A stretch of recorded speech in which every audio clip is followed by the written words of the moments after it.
आइए हम ये देखते हैं कि जो राइटर है वो उसकी वॉइस जो उसको बाकी राइटर से मुनफरिद करती है, वो उसको कैसे आप अपनी वॉइस को स्ट्रॉन्ग कर सकते हैं और अपने यूज़र्स तक उसको पहुंचा सकते हैं। मैं आपसे शेयर करना चाहूँगी कि मैंने जितने भी टॉपिक्स रिसर्च किए इस कोर्स के लिए, उसमें मुझे ये सबसे मुश्किल लगा, क्योंकि एक राइटर की voice is something very slippery, उसकी पर्सनैलिटी का अक्स है, और ये एग्जैक्टली कैसे यूज़र तक पहुँचती है, ये रीडर तक पहुँचती है, इसको डिटर्मिन करना बहुत आसान नहीं है। तो देखते हैं इसको हम, may be we can open it up और अनपैक इट फॉर यू, और कुछ हम इस पे गौर करें कि आप अपनी वॉइस एज अ राइटर कैसे अपने रीडर्स तक पहुंचा सकते हैं। ये होती क्या है, what do we mean when we say a writers voice? ये वो चीज़ होती है जो उसकी पर्सनैलिटी या उसका एटीट्यूड जो आपको मुनफरिद करता है दूसरे राइटर से।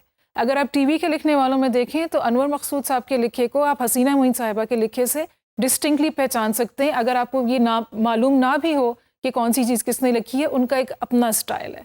उसमें जो है वो चीज़ें कैसे वो करते हैं, एक तो ये कि वो वोकैबलरी के इस्तेमाल से, अल्फाज का चुनाव उनका क्या है, जब आप लिखते हैं तो आप पंक्चुएशन कैसे इस्तेमाल करते हैं, ये वो चीज़ें जिससे आपका एक डिस्टिंक्ट स्टाइल बन सकता है। और उसके साथ ये भी है कि अगर आप मज़ाहिया चीज़ लिख रहे हैं या आप कोई फॉर्मल या फ़िलोसॉफ़िकल चीज़ लिख रहे हैं, उसके साथ भी, उसके मुताबिक भी एक राइटर की वॉइस वेरी करती है और करनी चाहिए भी। इसके अलावा और भी बहुत सी चीज़ें हैं कि आप छोटे जुमले लिखते हैं या बड़े, तो वो ये सारी चीज़ें जो आपकी वॉइस को डिटर्मिन करती हैं, और आपका individual style which sets you apart from other writers, वो उससे बनता है। अच्छा, इसकी ज़रूरत क्या है? इसकी ज़रूरत इसलिए कि ये वो चीज़ है जो एक राइटर को रिकग्नाइजेबल करती है, जैसे अभी हमने कहा, और इसके अलावा क्योंकि वो अपनी इनर वॉइस के साथ सच बोल रहा है और अपनी इनर वॉइस के साथ लोगों से कम्युनिकेट कर रहा है, तो वो अपने रीडर के साथ कनेक्ट भी कर सकेगा। अगर आप ये सोचें कि मैं इस किसी और राइटर की वॉइस में लिखने की कोशिश करूँ या इसके स्टाइल में लिखने की कोशिश करूँ, that will not be your own style. आपकी अपना असल उसमें आपके पढ़ने वाले तक नहीं पहुंचेगा, and therefore you will not be able to connect with them. So that's why it's important कि आप ये सोचें कि आप अपनी असल वॉइस कैसे अपने रीडर तक पहुंचाएं।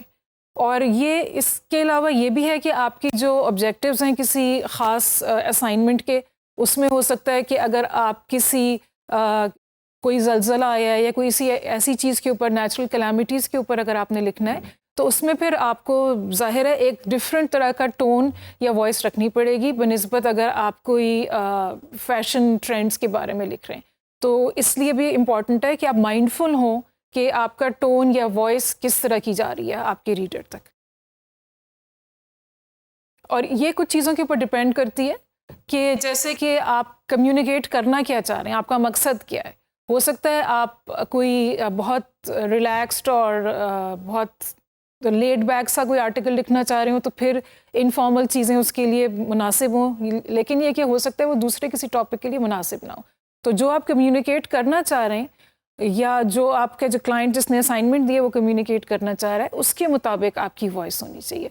लिखने का मकसद क्या है? आपने लोगों को कोई मालूमात देनी है, कोई तरीका बताना है कि आपने अपनी फ़ोटोशॉप को कैसे इस्तेमाल कर सकते हैं, पिक्चर्स को एडिट कैसे, या किसी चीज़ की इंस्ट्रक्शंस दे रहे हैं, तो उसके लिए जो है the tone and the voice will be different. अगर आपने उनको इंस्पायर करना है कुछ करने के लिए, तो उसके लिए फिर एक और तरह का लिखा जाएगा।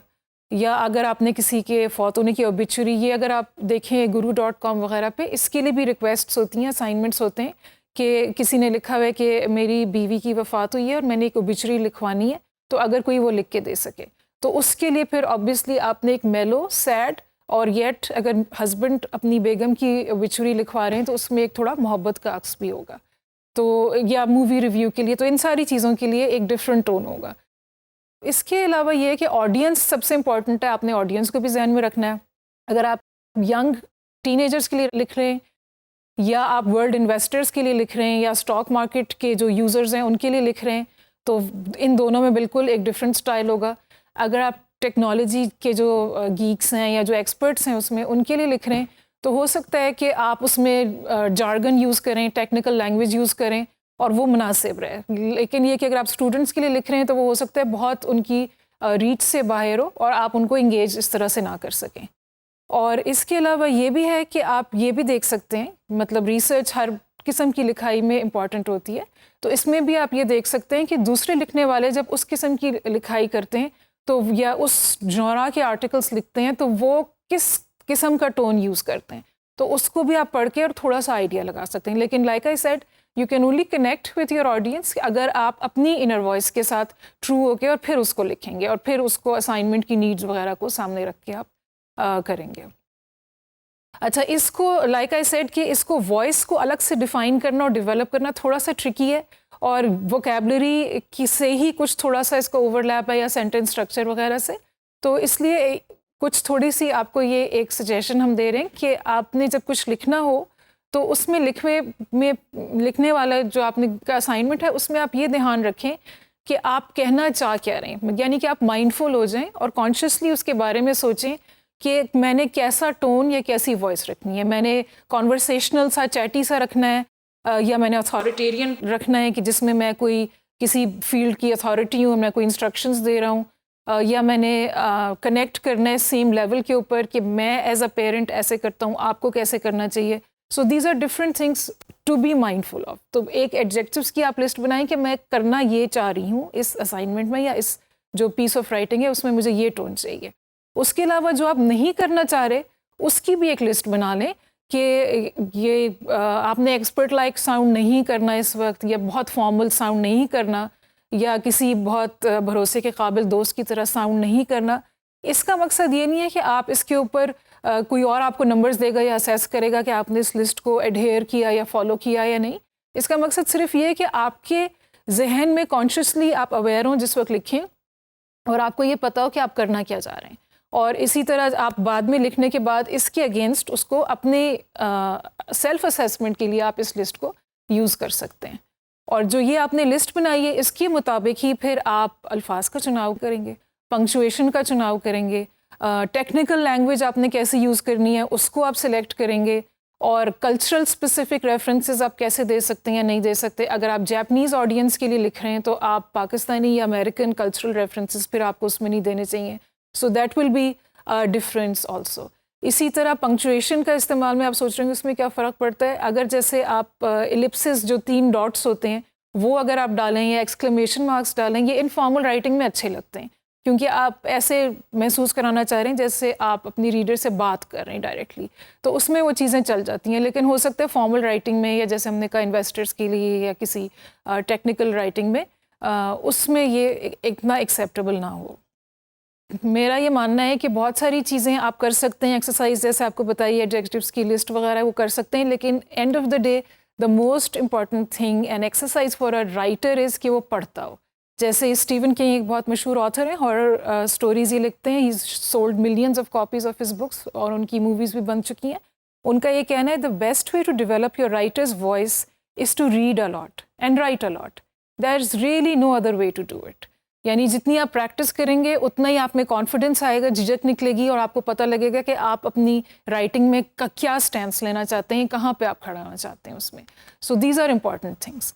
और जब पढ़ें तो मुख्तलिफ़ तरह की चीज़ें पढ़ें, ये नहीं कि आपको जो एक तरह की चीज़ पसंद है वही पढ़ते रहें। Diversify your reading interest. पढ़ते हुए जो आपको चीज़ें, फ्रेजेस अच्छी लगें या जो कोई आपको लगे कि ये राइटर ने बड़ा अच्छा टोन क्रिएट किया है, तो नोटिस कि उसने क्या टूल्स यूज़ किए हैं, वर्ड्स और फ्रेजेस कौन सी हैं जो उसने यूज़ की हैं, make a note of them. और उसके अलावा free writing is very helpful. आप कोई अपना टारगेट या कोई ऐसा वो ऑब्जेक्टिव के बगैर भी लिखें, बस टाइम सेट कर लें कि मैंने 5 मिनट के लिए या 10 मिनट के लिए नॉन स्टॉप लिखना है। उससे आपकी बहुत सी झिझक निकलेगी, और जो आप सोच के इंसान लिखता है और अपने आप को ही सेंसर करता रहता है जिसमें कि फ़्लो नहीं बनता, तो वो उससे भी आपको it will help you break out of that. कुछ आपको ऐसी आपकी दिलचस्पी के लिए दिखाते हैं। ये प्राइड एंड प्रेजुडिस में से की लाइन है जेन ऑस्टन की, उसका ओपनिंग सेंटेंस है, it's a very famous one. It is a truth universally acknowledged that a single man in possession of a good fortune must be in want of a wife. इस किताब में ज़्यादातर यही है कि लड़की, उनकी जो ये खातून कह रही है उनकी 5 बेटियां हैं, she is trying to get them married. एक और है, ये मोनी मोहसिन है, पाकिस्तानी राइटर, फ्राइडे टाइम्स में भी लिखती हैं, और the diary of a social butterfly. ये इनकी जो मेन कैरेक्टर है जो कहानी बयान करती है वो ज़रा कम इंटेलिजेंट और ज़रा जैसे कि नाम से ज़ाहिर है सोशल बटरफ्लाई टाइप की खातून है, तो उनकी उन्होंने वॉइस कैसे बनाई है। Everyone knows me, all of Lahore, all of Karachi, all of Izlu, Oho Baba, Islamabad, half of Dubai, half of London and all of Khan Market and all the nice bearers in Imperial Hotel also. No ball, no party, no dinner, no coffee morning, no funeral, no GT, get together Baba is complete without me. तो उसमें उन्होंने देखिए Ellipsis भी use किए हैं, उर्दू के words भी आ रहे हैं, बीच में इंग्लिश के भी आ रहे हैं, एक रन ऑन सा सेंटेंस है, तो उससे एक ज़रा सी डिफरेंट तरह की कैरेक्टर का आइडिया हो रहा है जो शायद बहुत इंटेलिजेंट नहीं है और जिसको सोशलाइज करने का और लोगों को इम्प्रेस करने का शौक़ है। Khaled Hosseini the kite runner बहुत मशहूर किताब है इनकी, अफ़गानिस्तान के बारे में लिखते हैं, इज़ ऑफ अफ़गानी ओरिजिन्स। इसका नोट टोन देखिए कैसे मुख्तलिफ है। There are a lot of children in Afghanistan but little childhood. It's wrong what they say about the past. I've learned about how you can bury it because the past claws its way out. This is serious, इसमें pathos है और ये इस तरह से एक different tone create करता है।